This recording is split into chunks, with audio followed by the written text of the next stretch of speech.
Hi Scorpio, how are you doing? Welcome back to the channel. I'm Julie, Jovi's Star Astrology. Welcome in. If you're new here, please like, subscribe, and share. I would be very grateful for all of you returning. Please like the video, comment down below. All of the activity helps. YouTube keeps track of all that in the algorithm, so it helps me as I build the channel.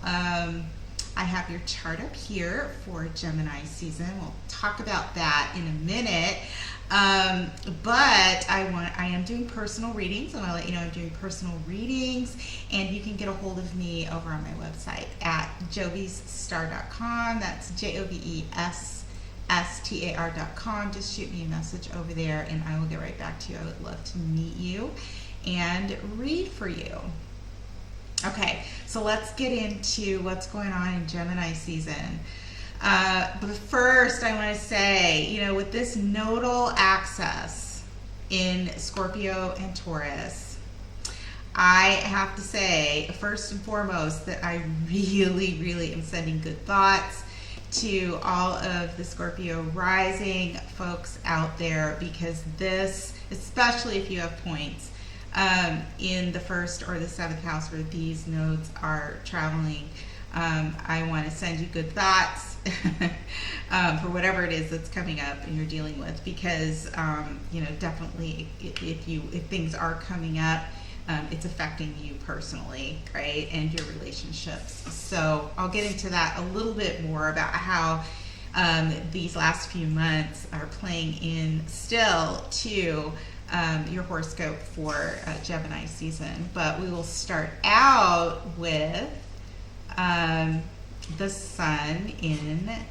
Gemini, which is probably a much needed livening up of your mind and your communication, after all of this going on in the eclipse season.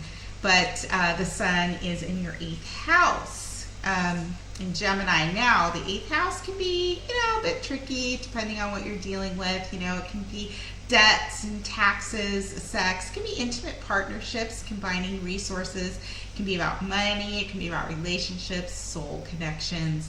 Having the sun there, it's definitely having you put a focus on issues in and around those things that I mentioned. Listen, things could be coming clear to you mentally, clearer to you mentally.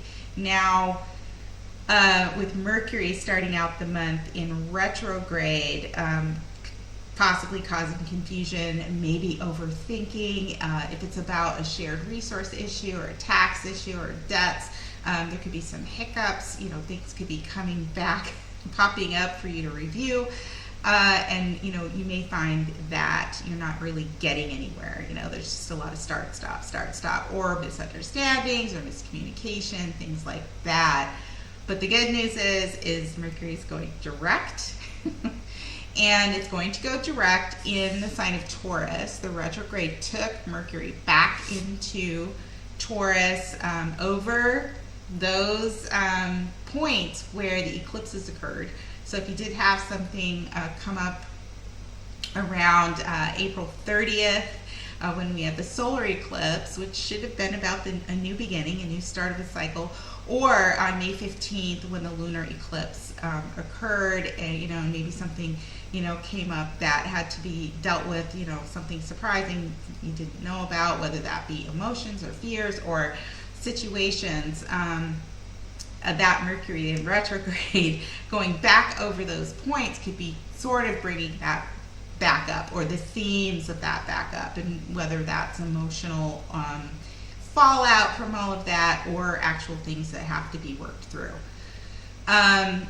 So keep an eye out for that. But Mercury does station direct on June the 3rd and then start to move forward back into Gemini. And you should be able to work through, have conversations, have more mental agility and alertness coming in to sort of settle those things out. Either get that project started that you began during the new moon cycle, or tie up loose ends and wrap up things either emotionally or contractually or in a relationship. With that Gemini and Mercury going in there, you should be able to sort of, start filing things away and working things out, and it should feel much smoother.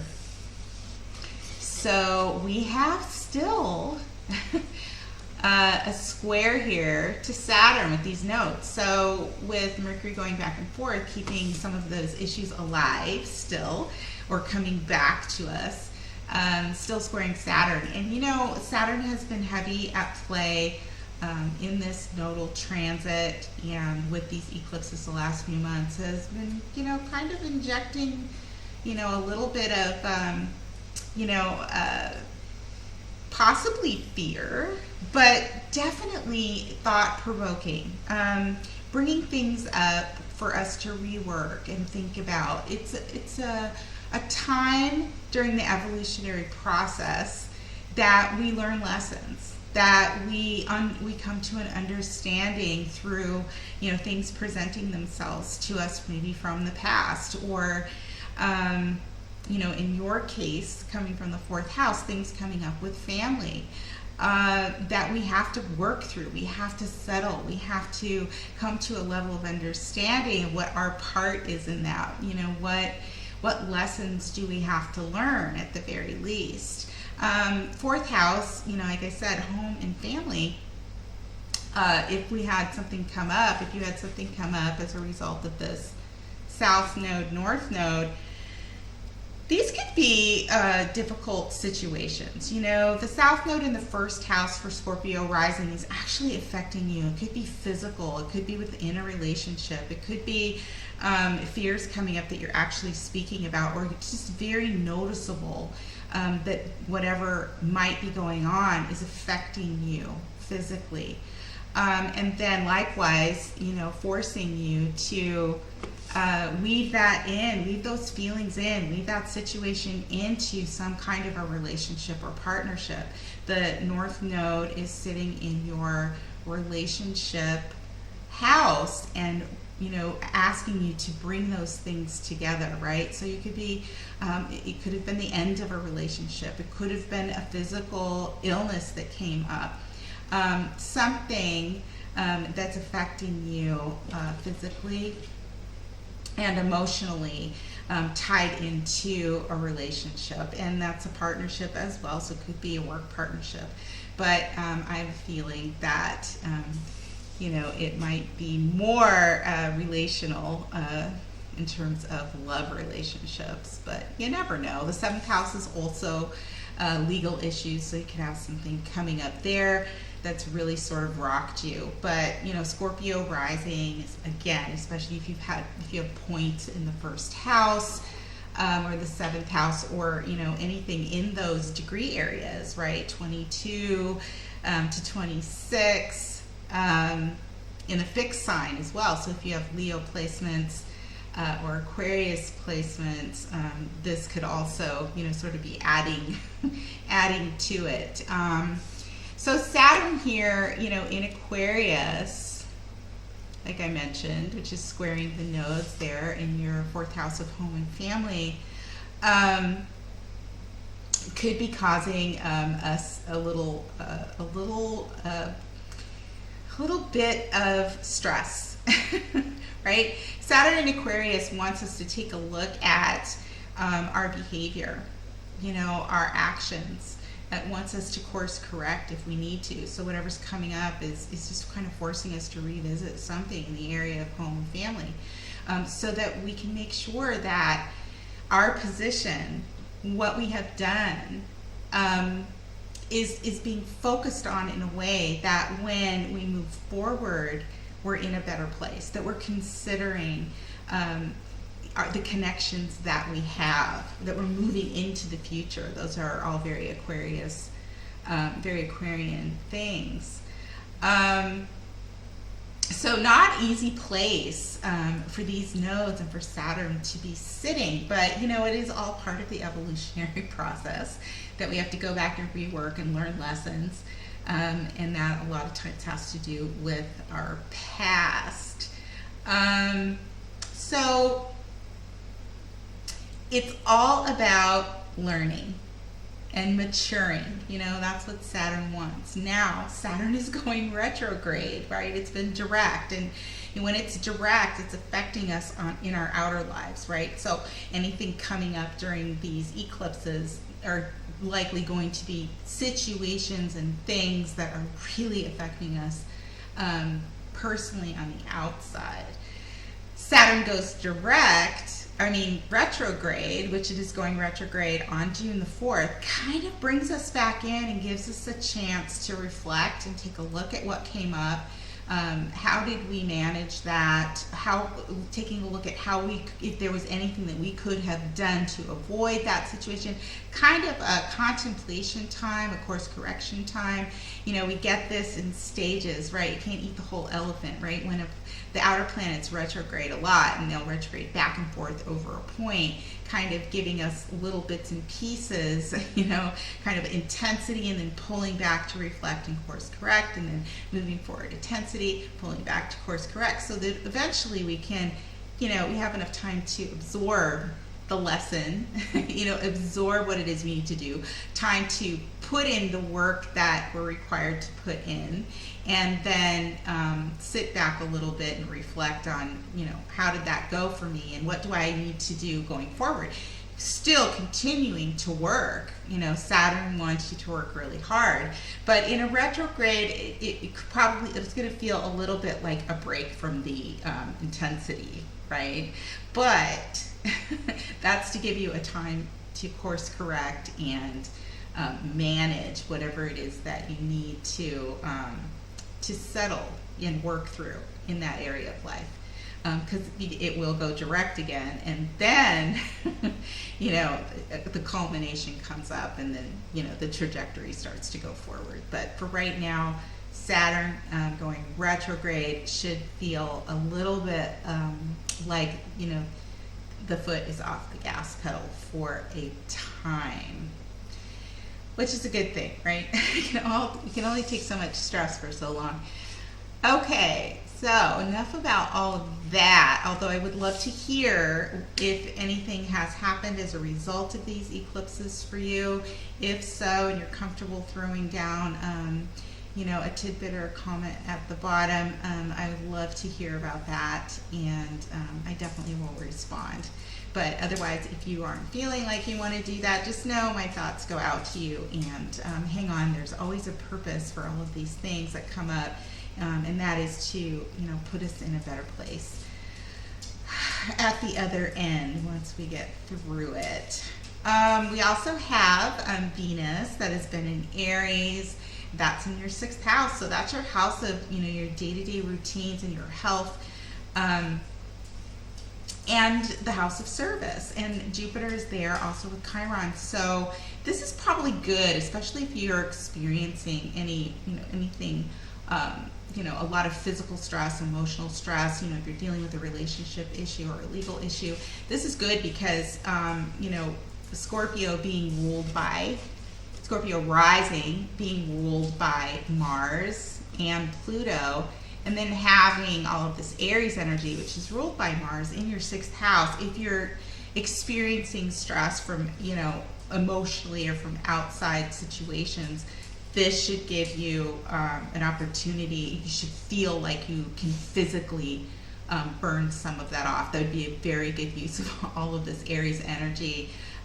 Much better use than, you know, getting into an argument with people that you work with, for instance, or, you know, just feeling so drudged down and a slave to your day-to-day routines that you're feeling aggressive and angry. And, you know, just watch out for that, especially if you've got a lot of stressful things going on or that have gone on. All of that, you know, concentrated Aries energy in that area can either affect you physically if you move too quickly. Like, be careful there of accidents, right? A lot of Aries energy in that house. Just, doing your day-to-day work, be very careful because, it could result in an injury of some sort. Much better use of that Aries energy is to actually get to the gym, take a run, bike ride, something that can burn off some of that stress or from the situations that you may have been dealing with. So Mars obviously is going to be in there. Mars, the ruler of Aries, as well for a minute with with Venus, Chiron, and Jupiter. So that's just more intensity, but more physical energy. Definitely, like I said, burn that off physically, not aggressively. Venus is going to be moving into Taurus, which is great. Venus loves it in Taurus. It belongs there. That'll be moving into your 7th house of relationships. So this is a good, it'll be a good time to sort of settle in, try and, feel comfortable, secure, take care of your body, do something, if it's the house of relationships with a partner, something that grounds you into the earth, right? Pay attention to your body, go on a trip with your partner, eat good food, take advantage of that Venus in Taurus in its, in a very strong place to actually take care of yourself, work through any kind of relationship issue that you may have been dealing with. Take advantage of the Venus in Taurus energy.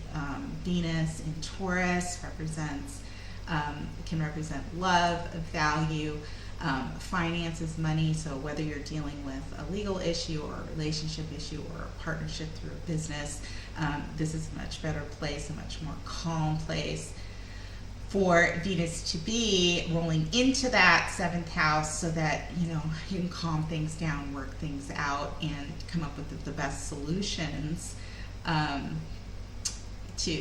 will ground you into whatever that is going into the future. So that is what's going on for Scorpio rising. It's a lot is going on for Scorpio rising. If you don't have any points there, then you're probably not feeling the effects as significantly, but just by virtue of the fact that you're Scorpio rising, these nodes are going to affect you at some point if they haven't already. So take real good care of yourself. Be good to yourself. Let go of what needs to be let go of. Fears come up, process those emotions. If you can speak about it and talk about it, that would be a perfect thing to do. Find a place where you feel comfortable. I know that's hard for Scorpio rising. They usually try to hunker down and deal with things on their own. Just remember, you have the ability and the potential within yourself to actually change any situation from something that is very difficult and kind of looks ugly and feels grim into something really amazing. You have the ability to transform almost anything. There's a lot of power in Scorpio with Pluto and Mars. Just make sure that you're not using that in a destructive way, in a way that is self-destructive or destructive to relationships or people you come in contact with. And when you're feeling really heavy, that's very hard. You know what? We all do things. So if that's happened, we all do things like that. So again, Scorpio has a way of being able to transform that and, clarify those things and come out in a much better place. So use that energy. And again, I'm going to say, get physical if you can. Definitely burn off some of those emotions and some of that frustration if you are feeling it.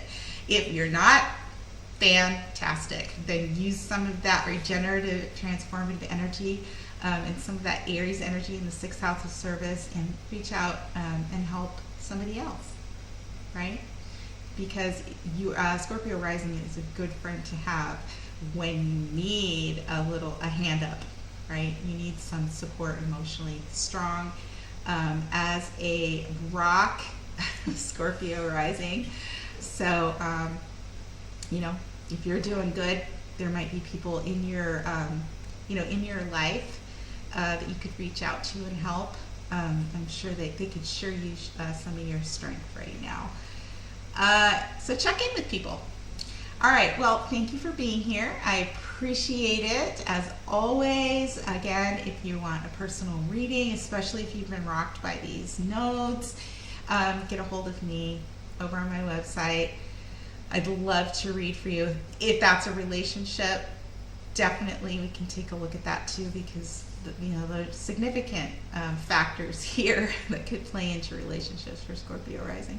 So I will be talking about the full moon coming up in the middle of the month, and we have a new moon at the end of the month in Cancer. So we've got things going on as always, but definitely enjoy the month of June and the Gemini energy to at least get clear in your mind and be able to plan and move things forward a little easier coming out of the retrograde, and just tap into some of that light-hearted, sociable Gemini energy as well if you can. I will see you next month for your Cancer season horoscope, and until then, may the stars forever be in your favor. Take good care. I'll see you next time. Bye.